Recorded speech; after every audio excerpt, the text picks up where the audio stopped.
Halo, WhatsApp guys, ketemu lagi dengan saya Hartono di sini yang pastinya wong Jawa yang tidak meninggalkan Subosito. Oke guys, setelah kemarin saya bikin video pekerja resmi dan pekerja ilegal, terus bercerita tentang gerebekan di pabrikku. Ini ada beberapa temen yang nanya, ini sebenarnya pabrik kalau mau digerebek itu ada tanda-tandanya nggak sih? Yo wes, daripada kalian penasaran, berikut ini bakalan tak bahas tanda-tanda pabrikmu akan digerebek. Seperti apa kira-kira? Ikuti terus video ini ya. Yuk, langsung saja. Cus.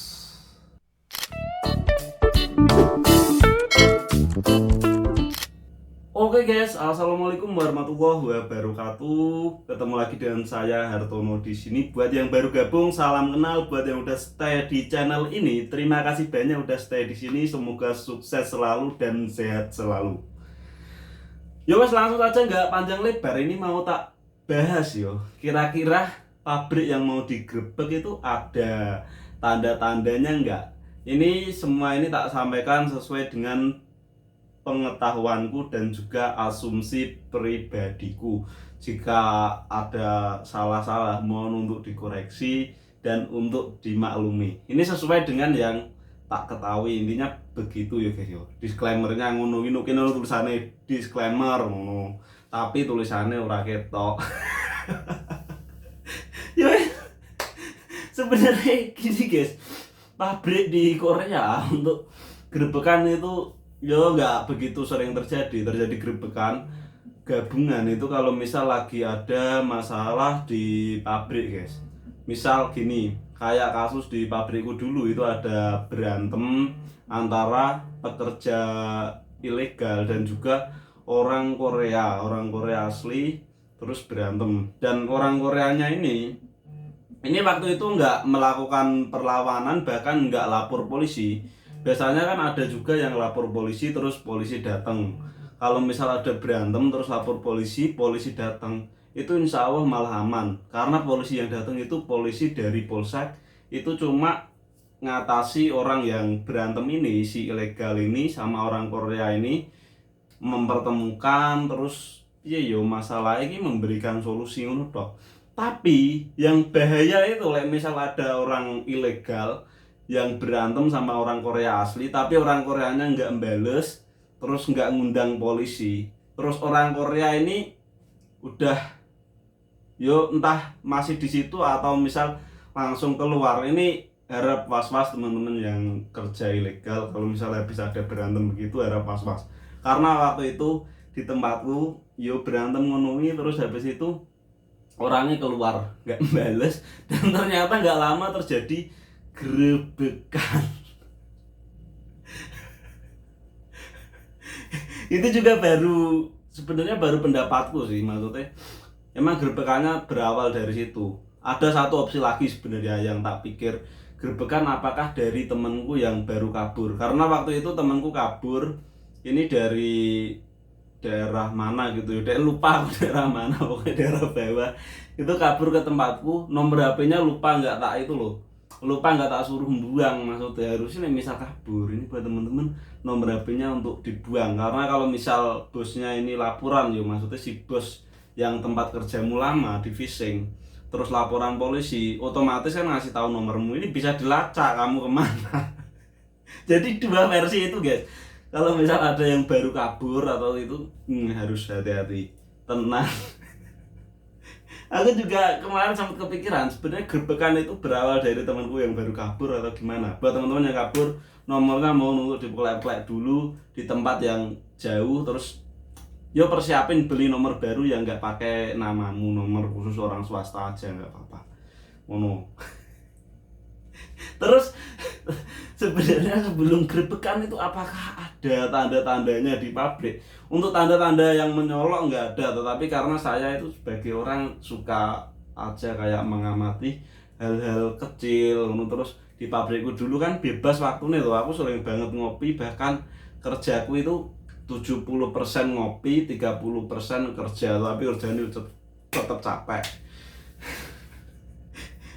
Tanda-tanda ini tak inget-inget itu yo sama temen ngopiku sebenarnya sekitar 2 minggu sebelum ada gerebekan di pabrikku pun ada satu orang kayak perempuan gitu berbadan tegak sangar ngono yang datang ke pabrik. Terus orang itu bener-bener nggak kenal, waktu itu belum usum pakai masker, tetapi beliau ini udah memakai masker, pakai kacamata hitam gitu, mondar-mandir di depan pabrik, mondar-mandir yo kayak mengamati pabrik gitulah, kayak keliling-keliling gitu. Ini beliau ini datang cuma satu orang tok. Ini tak pikir ini koyo intel sing ape nggerebek gitu. Masalahnya nggak pernah ada orang mondar-mandir mau, terus ini sampai ujung sana, terus balik mana sampai ujung. Terus aku ngopi kan di depan pabrik itu kan ada KG di situ, tak liatin ini mondar-mandir kenapa. Pikirku mau tanya alamat tapi malu, tapi ternyata enggak. Kayak ya itu. Jadi sebelum pabrikmu digerebek sebenarnya udah disurvei. Kenapa kok disurvei? Karena otomatis yang gerebek ini kan nanti memerlukan berapa personel. Ini asumsiku pribadi ya, memerlukan berapa personel untuk menggerebek itu, untuk mengkilung, kilung ya apa tuh? Caranya mengitari lah. Jadi pabrikmu ini wis di daerah sekitar pabrik muter ki 360 derajat nih, dari utara ke selatan, barat ke timur itu udah ada personel semua. Jadi ada titik-titik yang buat kabur itu dijagain personel. Terus luas pabrikmu juga sebenarnya kalau misal udah tahu dari map juga bisa ya, tapi nggak tahu ini feelingku ya itu di survei dulu. Jadi buat teman-teman mungkin yang ilegal terus yo untuk waspada aja, aku nggak nakut-nakuti, cuma sekedar sharing. Kalau misal ada orang yang kayak mondar-mandir nggak dikenal terus mau curigai itu sebagai surveyor mau ngrebek, yo waspada. Yang paling penting itu lihat video kemarin itu deh, maksudnya kenali cara kamu untuk bersembunyi yang aman, atau yo nggak perlu, intinya ki biar selamat tapi nggak panik, nggak membahayakan nyawamu ngono loh, intinya ngono guys. Kamu harus tahu situasi lokasi pabrikmu juga, karena grebek ini juga mengamati lokasi pabrikmu juga masalah, kecuali yang di dalam tetap aman. Yo wes, jadi stay safe pokoknya. Terus habis itu mungkin salah satunya ini pernah kejadian juga sebelum, ya bukan pernah kejadian sih, maksudnya tak inget-inget dulu beberapa hari itu ada mobil polisi yang kayak patroli ngono guys. Tapi patrolinya bukan di, biasanya patroli polisi kan datang biasanya cuma ada parkiran liar apa-apa itu patroli yo, tak pikir bukan patroli biasa. Jadi sebelum ada grebekan itu pagi-pagi udah kayak disisir dulu pabrik kerja, enggak kayaknya memastikan ngono feelingku. Masalahnya polisi yang datang pun bukan cuma polisi migrasi tok, waktu itu ada mobil polisi ini juga, ada petugas kepolisian dari polsek setempat. Terus piye yo memastikan grebekan ini bocor enggak, karena grebekan itu sebenarnya dari pihak imigrasi udah diskeduli guys, ini bakal digrebek tanggal tanggal berapa gitu, itu ada jadwalnya. Terus berapa orang, menurutku ada jadwalnya, nggak mungkin nggak ada jadwalnya, karena itu bener-bener udah apa, sebuah penggerbekan, ada targetnya juga. Ini dari laporan ini ada berapa orang yang ilegal waktu itu ngono, pasti nggak mungkin kalau misal nggak ada laporan orang ilegalnya berapa kan, nggak mungkin masa datang-datang itu bawa orang banyak, bener-bener petugasnya banyak guys. Wah, asli yakin aku aja yang resmi aja ikut gemeter waktu itu, waktu ditangkap ngelihat itu ada banyak banget. Aduh, yes. Terus yang terakhir, tanda-tanda terakhir ini udah pasti pabrikmu digerebek, tandanya yaitu ada bis polisi, bis yang ada tulisannya polisi, bisnya warnanya putih, tulisannya polisi Gyungchang. Terus ono ambulan sing teko, terus ono pemadam kebakaran sama mobil polisi, entah bisnya itu satu atau dua. Kalau pabrikmu banyak itu bisnya ada dua, kalau ilegalnya banyak tenan bawa dua bis loh, dua bis per motong 150, bayangke loh. No pabrikku disini seingatku kalau nggak salah dua bis loh dibawa loh, edan ora. Kalau misal nggak tahu orang ilegalnya ada berapa, nggak dapet maksudnya info yang kayak palit ngono, nggak mungkin bawa dua bis sia-sia loh, ya kan? Bensinnya solare man nggak diperhitungkan orang sini. Pemerintah sini ya perhitungan banget.